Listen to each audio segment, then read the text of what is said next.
Okay, welcome to the new video, students. In this video, we are going to start a new chapter, that is chapter number 13, and the name of chapter is Organisms and Population.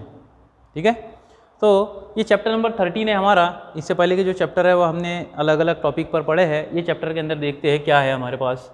हमको पढ़ना है organism के और population के बारे में. ठीक है, इसके अंदर हमको देखना है कि ऑर्गेनिज्म किस तरीके से डिफरेंट इन्वायरमेंटल फैक्टर्स के कांटेक्ट में आता है. ठीक है, ये सब स्टडी हमको इस चैप्टर के अंदर करना है. So let us consider first organism. What is organism? Any organism, it is a basic unit of hierarchy. ठीक है, इसको ऑर्गेनिज्म को क्या बोलते हैं हम, है ना. इकोलॉजिकल वे में हमको पढ़ना है. हमको तो पढ़ता ही होता है ऑर्गेनिज्म मीन्स एनी इंडिविजुअल और एनी लिविंग ऑर्गेनिज्म. इसको हम क्या करते हैं, हम इसको बोलते हैं ऑर्गेनिज्म, है ना. लेकिन यहाँ पे हमको थोड़ा सा इकोलॉजिकल कॉन्टेक्स्ट में पढ़ना है. तो इकोलॉजिकल कॉन्टेक्स्ट में अगर हम इसको देखें तो organism can be defined as a basic unit of hierarchy, है ना. जो क्लासिफिकेशन है वो क्लासिफिकेशन के अंदर का बेसिक यूनिट, उसको हम क्या बोलेंगे, एक ऑर्गेनिज्म, है ना. क्योंकि ये पूरा जो सोसाइटी, पूरा जो कम्युनिटी बनी हुई है वो किससे बनी हुई है, ऑर्गेनिज्म से ही बनी हुई है. एक तो होता है organism. And many organism when they come together but they should be of same kind. ठीक है, that is known as population. ठीक है, तो ग्रुप ऑफ ऑर्गेनिज्म. पॉपुलेशन को अगर हमको डिफाइन करना है तो हम कैसे डिफाइन करेंगे कि population means organism of same kind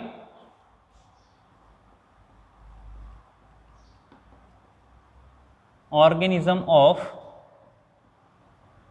same kind inhabiting a geographical area, inhabiting a particular geographical area.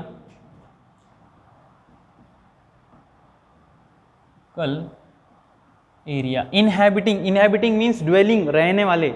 ठीक है ना. तो ऑर्गेनिज्म ऑफ सेम काइंड, एक ही प्रकार के ऑर्गेनिज्म कोई पर्टिकुलर एरिया में अगर रहते हो तो वो पूरे ग्रुप ऑफ ऑर्गेनिज्म को हम पॉपुलेशन बोलेंगे. फॉर एग्जांपल एक कॉलोनी है, एक कॉलोनी के अंदर ह्यूमंस रहते हैं तो ह्यूमन का पॉपुलेशन हो गया. एक पर्टिकुलर ट्री है, वो ट्री के ऊपर मंकीज प्रेजेंट है 20, तो वो 20 मंकीज की क्या हो गई, पॉपुलेशन हो गई. एक पर्टिकुलर ज्योग्राफिकल एरिया के अंदर रह रहे हैं वो, है ना. एक खेत है, वो खेत के ऊपर, खेत के अंदर बर्ड्स रह रहे हैं, 10 बर्ड्स प्रेजेंट है, तो वो 10 बर्ड्स की क्या हो गई, पॉपुलेशन हो गई, है ना. तो group of organisms which are having in a particular geographical area, they are known as population. ठीक है.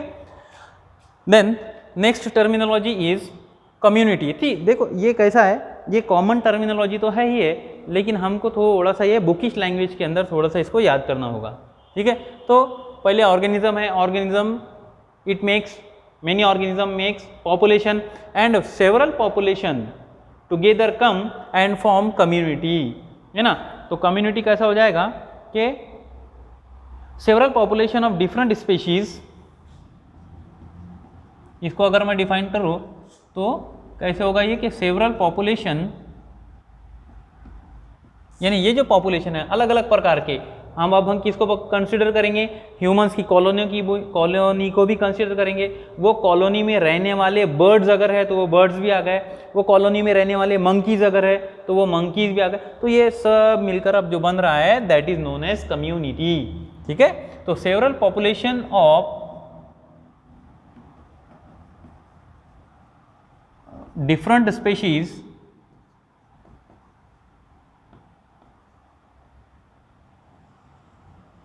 ठीक है, डिफरेंट स्पीशीज की जो सेवरल पॉपुलेशन है, when they come together and interact with each other,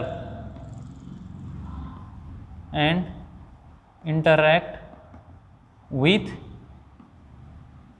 each other. ठीक है, and तो नहीं है, यहाँ पे लिखेंगे हम when several population of different species interact with each other they form community. Clear हो गया.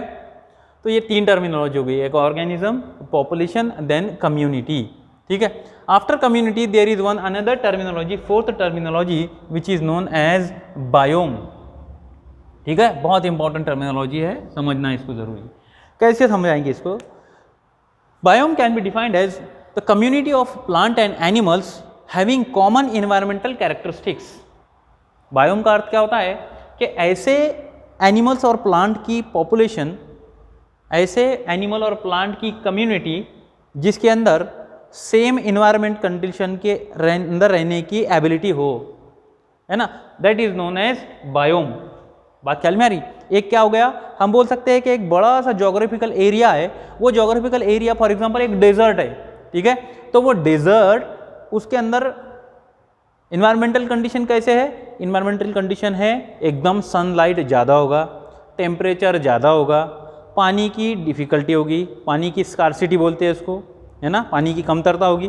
तो ये कैरेक्टरिस्टिक फीचर वहाँ पे रहने वाले रैट्स है, वहाँ पे रहने वाले लिजार्ड्स है, वहाँ पे रहने वाले स्नेक्स है, तो इनकी हैबिटेट, ठीक है, और वहाँ पे रहने वाले प्लांट्स है, कैक्टस का प्लांट होगा, अकेशिया का प्लांट है, ये सारे प्लांट, इनके अंदर ये सब क्या है, अलग अलग प्रकार के जानवर है ना, अलग अलग प्रकार के क्या है, हम बोलेंगे इसको ऑर्गेनिज्म है ना, जीव जंतु जितने भी प्रकार के वो एरिया में रहने वाले हैं, तो उनके अंदर क्या है, सेम इन्वायरमेंटल कैरेक्टरिस्टिक्स है कि वो ज़्यादा सनलाइट को बियर करते हैं, कमतरता, पानी की कमतरता को बियर करते हैं, है ना, हाई टेम्परेचर को बियर करते हैं। तो ये सारी इन्वायरमेंटल कंडीशन कैसी है, सब में कॉमन है, चाहे वो रैट हो, चाहे वो स्नेक हो, चाहे वो बर्ड हो, तो वहाँ के रहने वाले सारे पॉपुलेशन के अंदर इन्वायरमेंटल कंडीशन को अडेप्ट होने की क्षमता है ना, तो वो हो जाएगा एक बायोम, ठीक है, कॉमन इन्वायरमेंटल कैरेक्टरिस्टिक्स उनके अंदर प्रेजेंट है, इसलिए वो रीजन को हम क्या बोलेंगे, बायोम बोलेंगे, ठीक है। तो डेफिनेशन होगी चौथी। पांचवा शब्द हमारे पास में है हैबिटेट। देखो सिंपल वे में बताता हूं मैं तुमको, habitat is nothing but the dwelling place, इसको क्या बोलते हैं, और एक शब्द है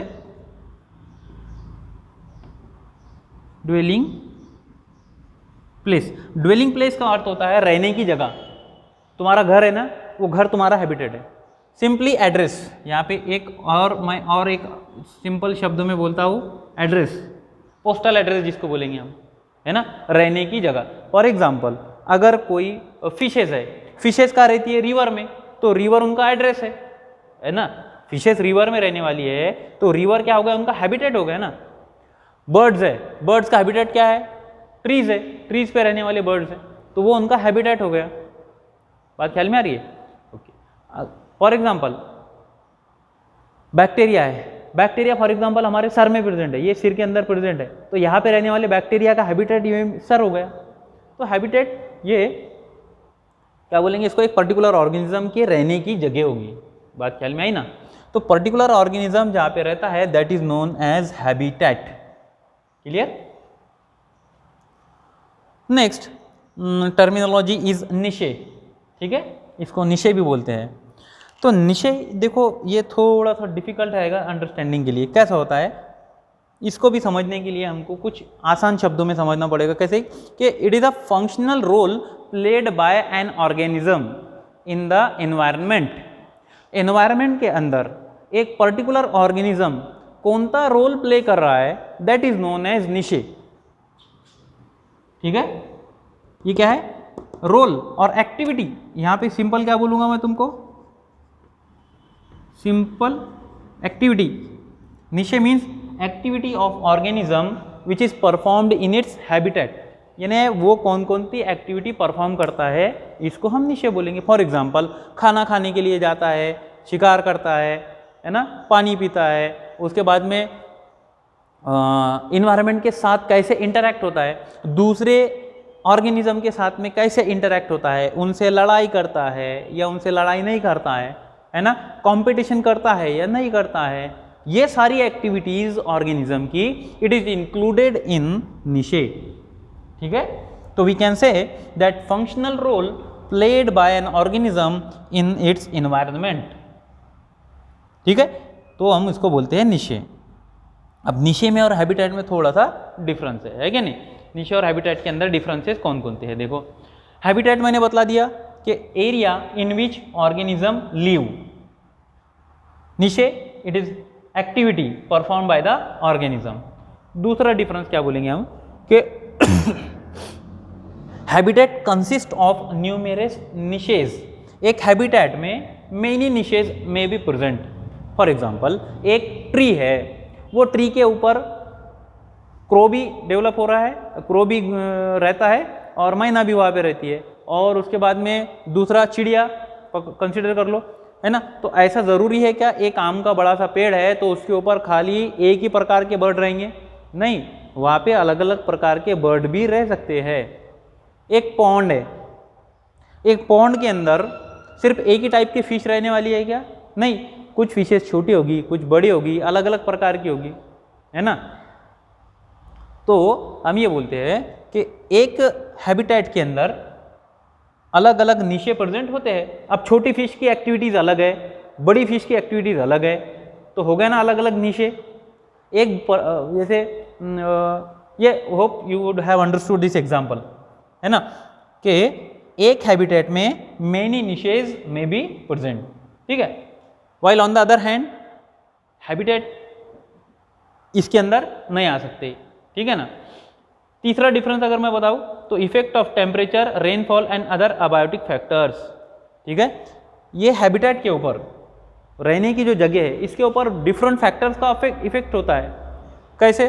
टेम्परेचर का इफेक्ट होता है, रेनफॉल का इफेक्ट होता है, और दूसरे अबायोटिक फैक्टर है उसका इफेक्ट हैबिटेट पे होता है। फॉर एग्जाम्पल बर्ड्स ट्री के ऊपर रहते हैं, हेवी रेनफॉल हो गया मूसलाधार, पूरा जो लीव्स थे वो ट्री के क्या हो गए? गिर गए। तो लीव्स ट्री के गिर गए तो हैबिटेट बर्बाद हो गया। हैबिटेट क्या हुआ? बर्बाद हो गया, रहने की जगह पूरी खत्म हो गई उनकी। ऑन द अदर हैंड अगर हम निशे को कंसिडर करते हैं तो niche it involve transfer of energy from organism to organism. एक ऑर्गेनिज्म से दूसरे ऑर्गेनिज्म में एनर्जी फ्लो को ये दर्शाता है, ठीक है। Habitat support numerous species at a time. Habitat क्या करता है? It support many species at a time. Single time में मेनी स्पीशीज यहाँ पे प्रेजेंट हो सकते हैं, लेकिन निशे के अंदर ऐसा नहीं है। पर्टिकुलर स्पीशीज का पर्टिकुलर निशे होगा, इसीलिए निशे को स्पीशीज स्पेसिफिक बोलते हैं। देखो मैंने यह लिखा है, it is species specific because it involve और it support only one species at a time. Right, obviously अगर हम एक पर्टिकुलर फिश की बात कर रहे हैं तो उसी की एक्टिविटी को स्टडी करेंगे, इसमें दूसरी की फिश की एक्टिविटी को इन्वॉल्व नहीं करेंगे। क्लियर हो गया यहाँ पे। Next, habitat is not species specific. ये स्पीशीज स्पेसिफिक नहीं है, ये स्पीशीज स्पेसिफिक होता है। क्लियर, ये हो गया यहाँ पे हमारा एक डिफरेंस। नेक्स्ट अगर हम बात करते हैं तो niche it is broadly divided into 3 types. 3 group होते हैं निशे के। पहला है हैबिटेट निशे या देखो सीक्वेंस में पढ़ेंगे। ट्रॉफिक निशे लिख दिया मैंने पहले यहाँ पे, तो बुक में सीक्वेंस थोड़ा उल्टा है, वो देख लेना। तो पहला है ट्रॉपिक निशे। ट्रॉपिक निशे के वो पर्टिकुलर ऑर्गेनिज्म उस कौन से ट्रॉपिक लेवल पे प्रेजेंट है। अलग अलग ट्रॉपिक लेवल प्रेजेंट होते हैं ऑर्गेनिज्म के। कुछ ऑर्गेनिज्म प्रोड्यूसर है, कुछ ऑर्गेनिज्म प्राइमरी कंज्यूमर है, कुछ ऑर्गेनिज्म सेकेंडरी कंज्यूमर है, कुछ टर्शरी कंज्यूमर है। तो producer, primary consumer, secondary consumer, tertiary consumer, इनका क्या बनता है? एक तुमने पिरामिड देखा होगा, है ना। ये इकोलॉजिकल पिरामिड अगर देखे होगे तुमने प्रोड्यूसर कंज्यूमर का, तो उसके अंदर ये जो लेवल रहते हैं वो लेवल को ट्रॉपिक लेवल बोलते हैं, है ना। फॉर एग्जाम्पल तो सबसे पहले प्रोड्यूसर आता है, प्रोड्यूसर के बाद में प्राइमरी कंज्यूमर आता है, ठीक है। उसके बाद में सेकेंडरी कंज्यूमर आता है, उसके बाद में टर्शरी कंज्यूमर आता है। प्रोड्यूसर कौन रहेगा? प्लांट रहेगा, है ना। उसके बाद में प्राइमरी कंज्यूमर कौन है? तो से फॉर एग्जांपल इंसेक्ट ले लो, ग्रास हॉपर ले लो, ठीक है। ये प्राइमरी कंज्यूमर है, यानी ग्रास को कंज्यूम करने वाले कौन है? इंसेक्ट है, ग्रास हॉपर है।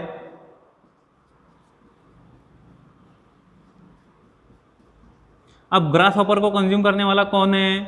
यहाँ पे फ्रॉग है, ये 8वीं क्लास में पढ़ा होगा तुमने। Secondary consumer.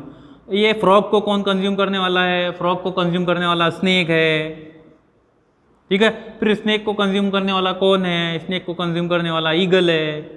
तो ये जो लेवल्स है these are known as trophic levels. तो हर एक ट्रॉपिक लेवल की अलग अलग एक्टिविटी होगी। इंसेक्ट की एक्टिविटी अलग होती है, फ्रॉग की एक्टिविटी अलग होती है, स्नेक की एक्टिविटी अलग होती है, तो सबकी एक्टिविटी अलग है। तो इसको बोलेंगे हम, इनके क्या है? ट्रॉपिक निशे, ठीक है। ट्रॉपिक लेवल पे उनका बिहेवियर सबका अलग अलग है, ठीक है ना। तो ये एक हो गया ट्रॉपिक निशे। दूसरा है हैबिटेट निशे। ये भी बहुत सिंपल है।